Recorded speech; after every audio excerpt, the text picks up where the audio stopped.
আলহামদুলিল্লাহ তুম্মা আলহামদুলিল্লাহ। আল্লাহ রাব্বুল আলামিনের শুকরিয়া যে আল্লাহ রাব্বুল আলামিন আমাদেরকে মাগরিবের নামাজ জামাতের সাথে জামে মসজিদে আদায় করার তৌফিক দান করেছেন। এই জন্য অন্তঃস্থল থেকে কালিমাতুশ শুকর আদায় করি বলে আলহামদুলিল্লাহ। নামাজের পরে আল্লাহ রাব্বুল আলামিন আমাদেরকে কিছু সময়ের জন্য কোরআনুল কারীমের মজলিসে বসার তৌফিক দিয়েছেন। এই জন্য আবারও শুকরিয়া আদায় করি বলে আলহামদুলিল্লাহ। সূরা আনফাল থেকে আমাদের আলোচনা চলছে। আজকে আপনাদের সামনে সূরা আনফালের ২৭ নম্বর আয়াত থেকে ২৯ নম্বর আয়াত পর্যন্ত আমি তিলাওয়াত করেছি। আল্লাহ রাব্বুল আলামিনের যদি তৌফিক এবং রহমত শামিলে হাল হয় তাহলে ইনশাআল্লাহ এই আয়াতগুলো আমরা বোঝার জন্য একটু চেষ্টা করব। আল্লাহ পাক রব্বুল আলামিন সঠিক কথাগুলো বলার, আপনাদেরকে আমাদের সকলকে শোনার, এরপরে বাস্তব জীবনে আমল করার তৌফিক দান করেন বলেন আমিন। দোয়া করতে থাকি আল্লাহ পাক রব্বুল আলামিন যেন জরুরি কথাগুলো বলার তৌফিক দান করেন। ২৭ নম্বর আয়াতে আল্লাহ বলেন, ইয়া আইয়ুহাল্লাযীনা আমানু, হে ওই সকল লোকেরা যারা ঈমান এনেছো, লা তাখুনুল্লাহ, আল্লাহর সাথে খেয়ানত করো না, ওয়ার রাসূলা, তার রসুলের সাথে খেয়ানত করো না, ওয়া তাখুনু আমানাতিকুম, তোমাদের আমানতেরও খেয়ানত করো না, ওয়া আনতুম তা'লামুন, এমন অবস্থায় যেতে তোমরা জানো।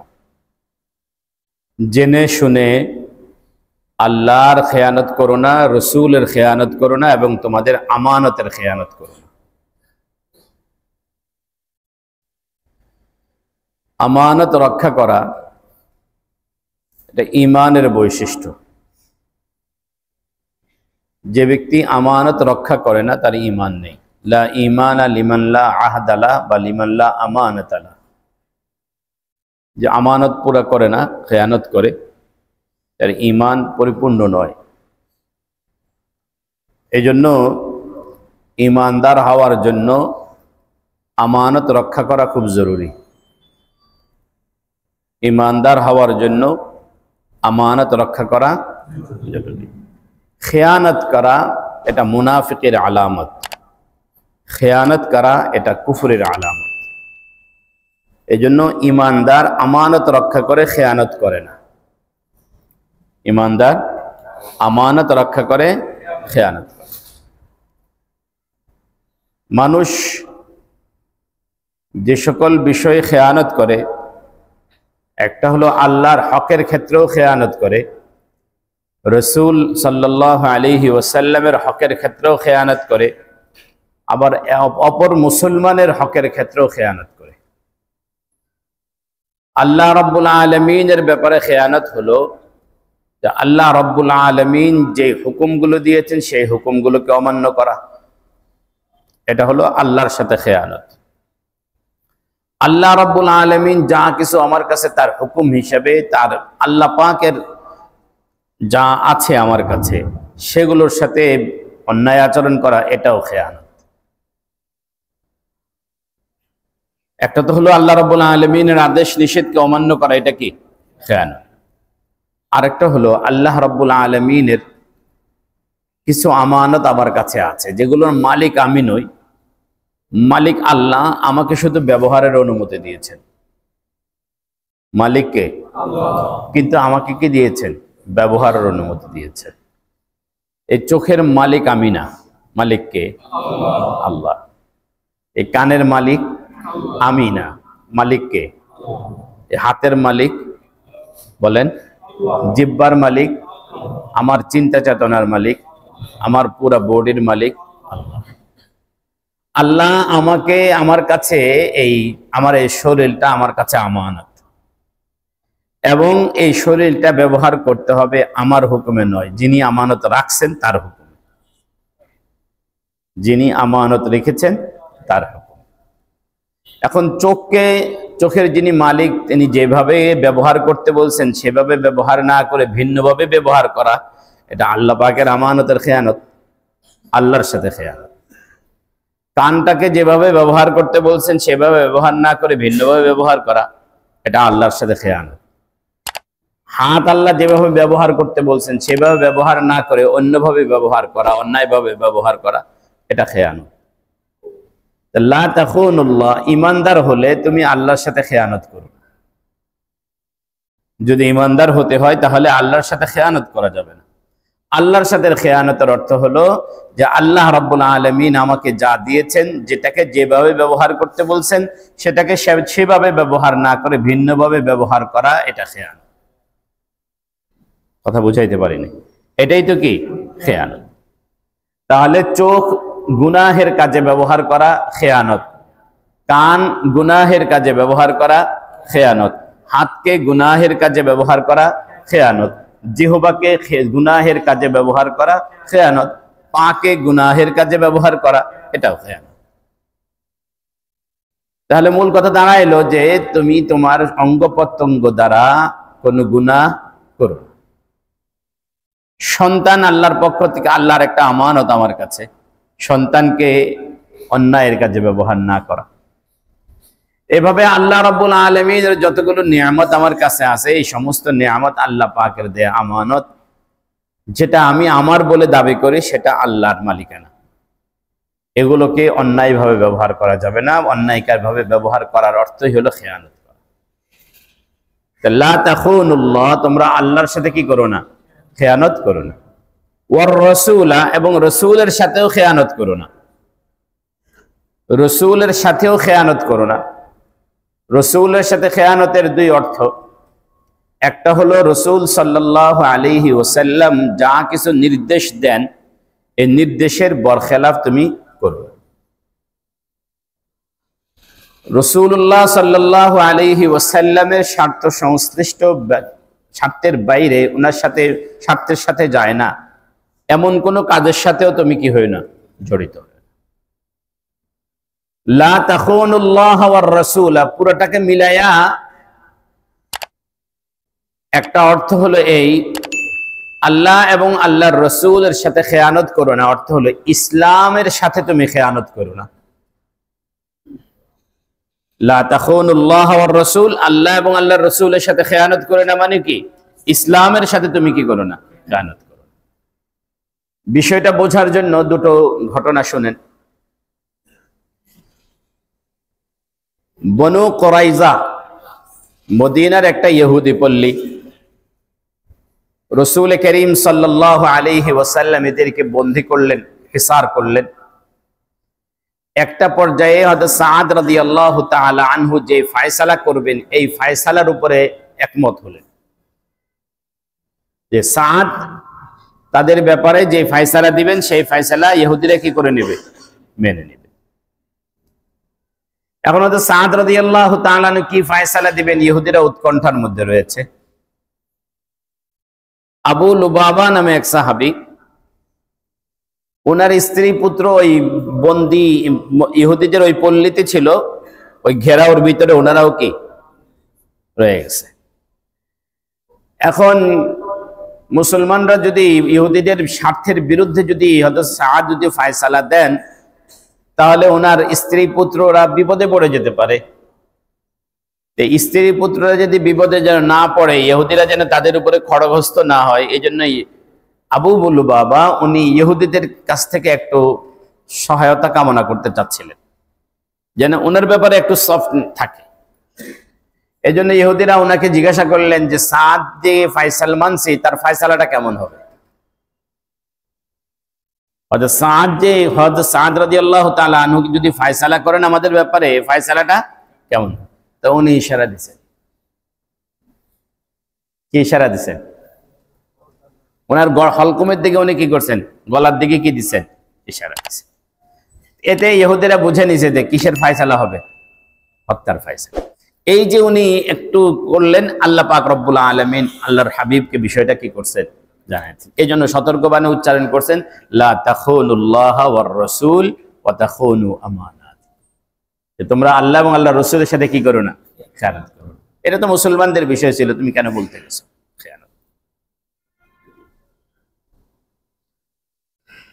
আল্লাহ, এরকম ইতিহাসে আরো কয়েকটা ঘটনা পাওয়া যায়। হাতিব ইবনে আবি বালতাআ রাদিয়াল্লাহু তাআলা আনহু, উনি ওনার স্ত্রী পুত্র সবাই মক্কায় ছিলেন। রাসূল করিম সাল্লাল্লাহু আলাইহি ওয়াসাল্লাম কোন এক যুদ্ধের প্রস্তুতি নিচ্ছিলেন মক্কাবাসীদের বিরুদ্ধে, কুরাইশদের বিরুদ্ধে।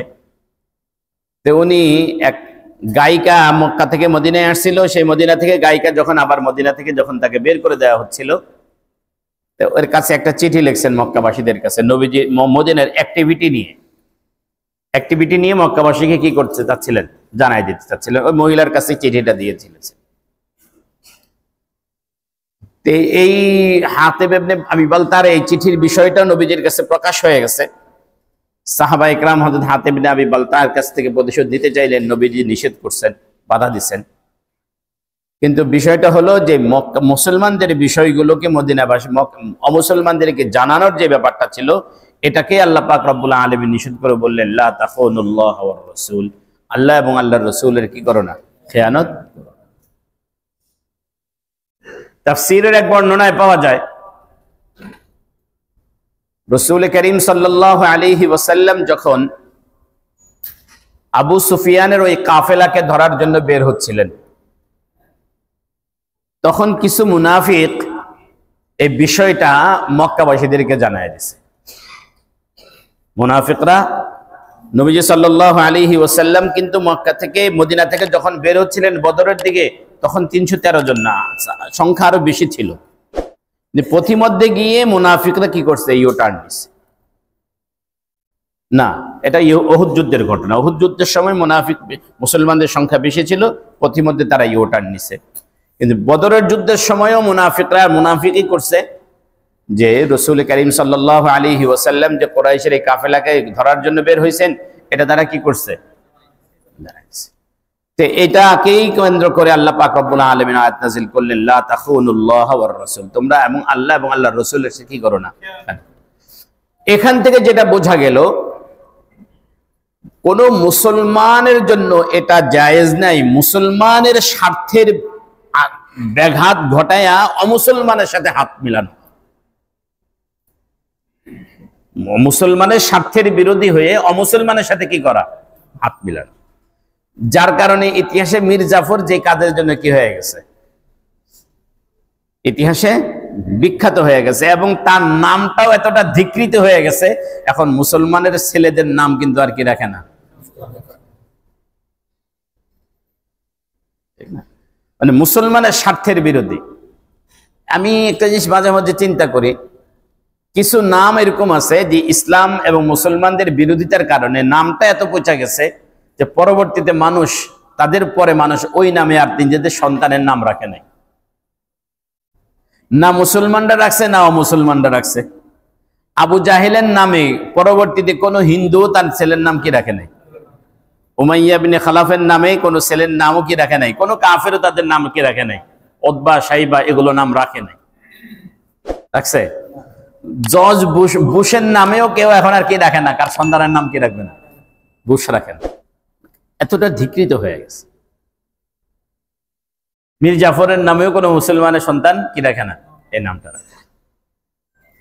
যাই হোক, যে কথা বলতেছিলাম যে ইসলাম এবং মুসলমানদের স্বার্থ বিরোধী কোনো কাজ কোনো মুসলমানের জন্য করা, এই করার নাম হলো আল্লাহ এবং আল্লাহর রাসূলের সাথে কি করা, খেয়ানত করা। ওয়া তাখুনু আমানাতিকুম, এবং তোমরা তোমাদের আমানতের খেয়ানত করো না। আমানতের দুই অর্থ। একটা আমানত হলো একজনের সম্পদ আরেকজনের কাছে আমানত রাখা, একজনের সম্পদ আরেকজনের কাছে রাখা, এটাও আমানত বলে। এই আমানত যে সম্পদ রাখছে সেই আমানতকে আপনি যথাযথ তার মালিকের কাছে পৌঁছায় দিবেন, এখানে কোনো রকমের কি করবেন না, রদবদল করবেন। এই জন্য মাসআলা হলো, আপনার কাছে যদি কেউ কোনো কিছু আমানত রাখে, ওই জিনিসটাকে আপনি ব্যবহার করতে পারবেন না। ওই জিনিস আপনি কি করতে পারবেন না, ব্যবহার করতে পারবেন। কথা বুঝাতে পারছি? আমরা মাঝে মাঝে জমি বন্ধক রাখি, জমিটাও আপনার কাছে আমানত রাখছে সে টাকার বিনিময়ে, আপনি এই জমিটা কি করতে পারবেন না, আবাদ করতে পারবেন না। জমিটা আপনার কাছে আমানত, কিন্তু আমরা বন্ধক নেই কিসের জন্য? আবাদ করার জন্য। বন্ধকটা নেই কিসের জন্য? আবাদ করার জন্য। এখন কথা হলো, এখন আমি কি করব? বলে আপনি বন্ধক নেওয়ার পরে আমানত নিচ্ছেন, এরপরে মালিকের, জমির মালিকের সাথে আরেকটা চুক্তি করেন, বলে তোমার জমিটা তো আমার কাছে আছে, আমি আবাদ করব, এর বিনিময়ে তুমি আমার জমিটা আমার কাছে কি দাও? ভাড়া দাও। জমির ভাড়া বাবদ তাকে কি করবেন? কিছু টাকা দিয়ে দেবেন। দুইটা চুক্তি করবেন, একটা আমানতের চুক্তি আর একটা কি? ভাড়ার চুক্তি। তাহলে কি হবে? তখন যে আপনি জমিটা কি করবেন? ব্যবহার করার উপযুক্ত হবে। আল্লাহ একজনও না করুক, তবু এটা শরীয়তের মাসালা। আপনি শুরু করেন, আমি শুরু করি, ঠিক আছে না? সমাজের কেউ করে না, আমি শুরু করি, আপনি শুরু করেন। আল্লাহ আমাদেরকে বুঝার তৌফিক দান করেন। যেভাবে আমানত সেভাবে মালিকের কাছে কি করতে হবে? ফিরাই। এরপরে আমানত আপনার কাছে রাখার পরে আপনি যদি সর্বোচ্চ হেফাজতের চেষ্টা করেন, করার পরেও যদি আপনি আপনার কাছ থেকে যদি চুরি হয়ে যায় বা হারিয়ে যায়, এজন্য আপনি আর দায়ী থাকবেন না। আপনার কাছ থেকে যিনি আমানত রেখেছেন তিনি আপনার কাছে আর দাবি করতে পারবেন না, কারণ আপনার এখানে অবহেলা, আপনার অবহেলা নয়, আপনি সর্বোচ্চ চেষ্টা করার পরেও কি হয়ে গেছে? হারিয়ে গেছে। আল্লাহ পাক রব্বুল আলামিন বুঝার তৌফিক দান করেন। আমানতের হেফাজত করা খুব জরুরি।